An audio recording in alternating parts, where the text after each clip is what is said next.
Hey guys, Rob Skiba here with an ironic Rood Awakening. Oh boy, this is great. So I recently ordered this package right here, Flat Earth and the Evolution Conspiracy with Michael Rood and Kent Hovind, $39.95 if you act now. This is a DVD box set right here, just came in, and it's based on a number of shows that they did on Michael Rood's Shabbat Night Live television show. You can also see it on A Rood Awakening is his YouTube channel name. And if you scroll down, the one that really caught my attention was this one here, posted on June 15th, 2018. The End Times and Judgment, Shabbat Night Live, 6/15/18. And this is the one where they start to really get into the flat Earth issue. Most of it, the other stuff was really dealing primarily with evolution. And it's rather interesting to me that Kent Hovind is actually making the rounds with some odd fellows in terms of sharing different ideologies from Kent's. So here we have Kent, who is pretty much a Baptist, I would say, hooking up with a Torah guy. So we know Kent's not into keeping the Sabbath or the dietary laws or the feasts or anything like that. He's a King James only guy. So here we have him paired up with Michael Rood, and also recently, and I'm going to do another video on this, he did a video with Robert Sungenis, who is a Catholic geocentrist. And of course, Kent is very anti-Catholic and a hardcore heliocentrist. So yeah, he's making some interesting friendships. I suppose he's going by the philosophy, the enemy of my enemy is my friend, and the enemy being flat earthers, those evil flat earthers who are all trying to create some kind of big evil conspiracy to make the Bible look stupid and Christians look stupid and whatever. Yeah, so Michael Rood, at about an hour into the broadcast, they have a little commercial break here, asking for money, and then at the end of it, Michael Rood comes on and basically it says that, well, not basically, he tells you that you are a moron, an idiot, if you take the Bible literally. I'm going to revive the Theologians Gone Wild series that I started a few years ago. And because it's just getting crazy. It is getting crazy out there with theologians. Now, everybody's taking the Bible as symbolic. It's poetry. The whole Bible's a poetry book. It's all symbolic, allegorical, metaphorical, figures of speech. It's all about figures of speech. Well, I'll let you hear from Michael himself. Many people have asked me, do I take the Bible literally? You would have to be a complete moron to take the Bible literally. There are over 241 figures of speech that are used in the Bible, up to 40 varieties under each one of these figures. A brilliant scholar of the past, Rabbi Ginsburg, who was the Hebrew brains behind IIW Bollinger's work in figures of speech in the Bible, 1,100 pages cataloging not only the Hebrew, not only the Greek, but the Latin and English names of over 240 figures of speech. We have to understand these figures of speech because whenever a word or words fail to be true to fact in the census world, they are always going to be figures of speech. And these figures of speech have been cataloged, they're known, and every language has different figures of speech that are utilized. And so to understand, to not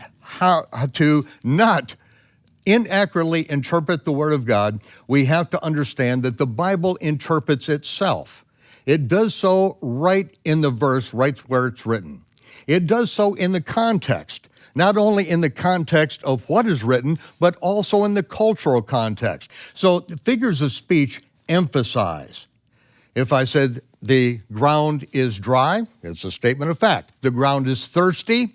The ground doesn't get thirsty. It is a figure of speech that is more picturesque. It adds to the understanding. You get a picture in your mind what it is for the ground to be thirsty. And I don't have to define it for you. You already know. You have a picture because you have been thirsty. And you know what the ground looks like when there's been no rain on it in a desert area, the Mojave Desert.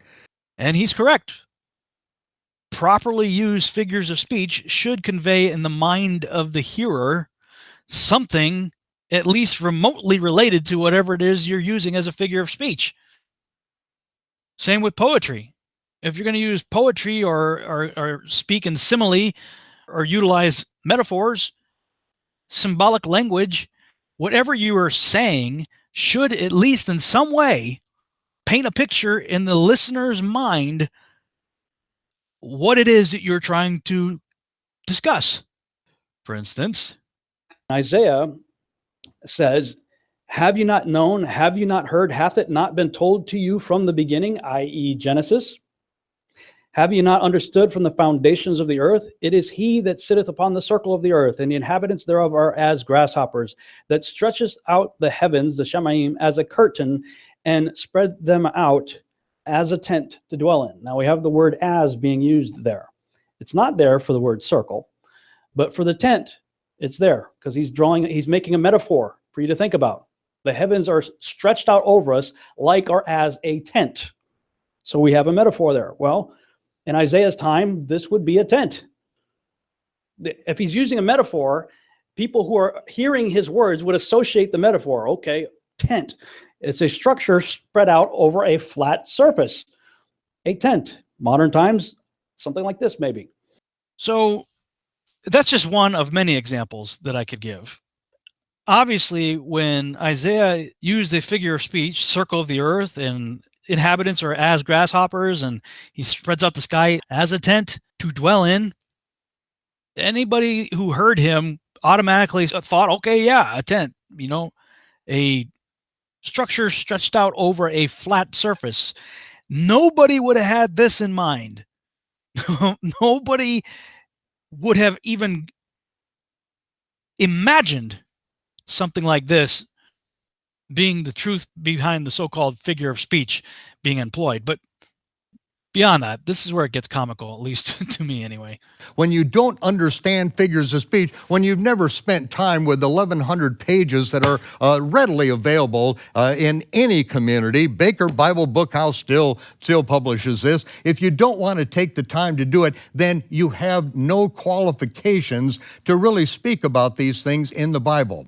Okay, so if we haven't taken the time to read IIW Bollinger's book on figures of speech, we have no business talking. First of all, you're assuming that guys like me have not read it, which would be false. I haven't read the whole thing, but a friend of ours has it and has brought it to our Shabbat Bible studies, and we've spent time looking through it, certainly. But beyond that, this guy is saying there's hundreds of figures of speech, and IIW Bollinger, who for many is an authoritative Bible scholar that people like to reference his work. He's done some great work. I actually love E.W. Bullinger for a number of things. I don't agree with him on everything, certainly not on dispensation theology, which is surprising to me because he's a hardcore dispensationalist. And Michael Rood is, a Hebrew roots guy. So that's kind of weird. But beyond that, clearly Michael didn't do his research. While he's mocking everybody else, he's mocking everybody because we haven't read Bullinger's work on figures of speech. Okay, so hear me now, he is touting E.W. Bollinger as an expert on figures of speech and the usage of figures of speech in the Bible.